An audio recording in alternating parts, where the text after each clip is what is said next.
Hello and welcome to Daily Reflection with Aneel Aranha.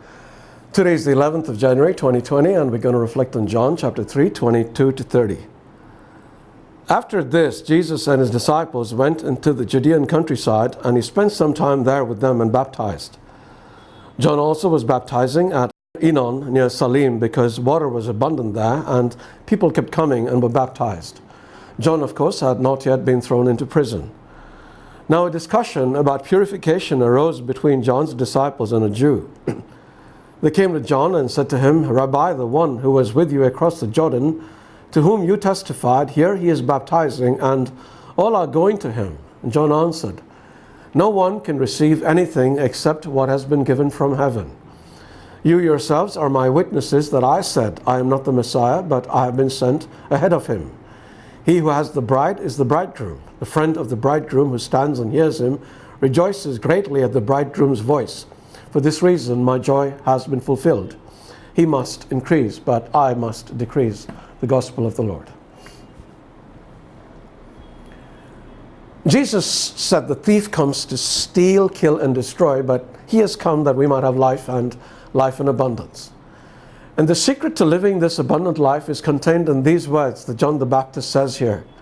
He must increase, but I must decrease. I know that very often we come across people who seem to be so full of themselves, but in truth, we are all full of ourselves. We have an inflated sense of ego, and whatever we do is to pander to the needs of the flesh.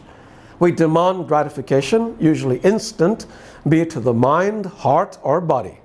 Consequently, we will always choose the path of least discomfort, and that is invariably sinful. This is what led Jesus to say, "Enter through the narrow gate, for the gate is wide and the road is easy that leads to destruction, and there are many who take it. For the gate is narrow and the road is hard that leads to life, and there are few who find it." Why is the road that leads to life hard? Because the road to life involves sacrifice, even pain. Consider something like sexual morality. In today's world, sexual permissiveness is the rule rather than the exception, and many people are openly promiscuous. They would not think twice about having a one-night stand. This is not something that God endorses. So to follow what He commands is to make a deliberate sacrifice of what is a pleasurable act to the painful act of remaining celibate. So how does this work?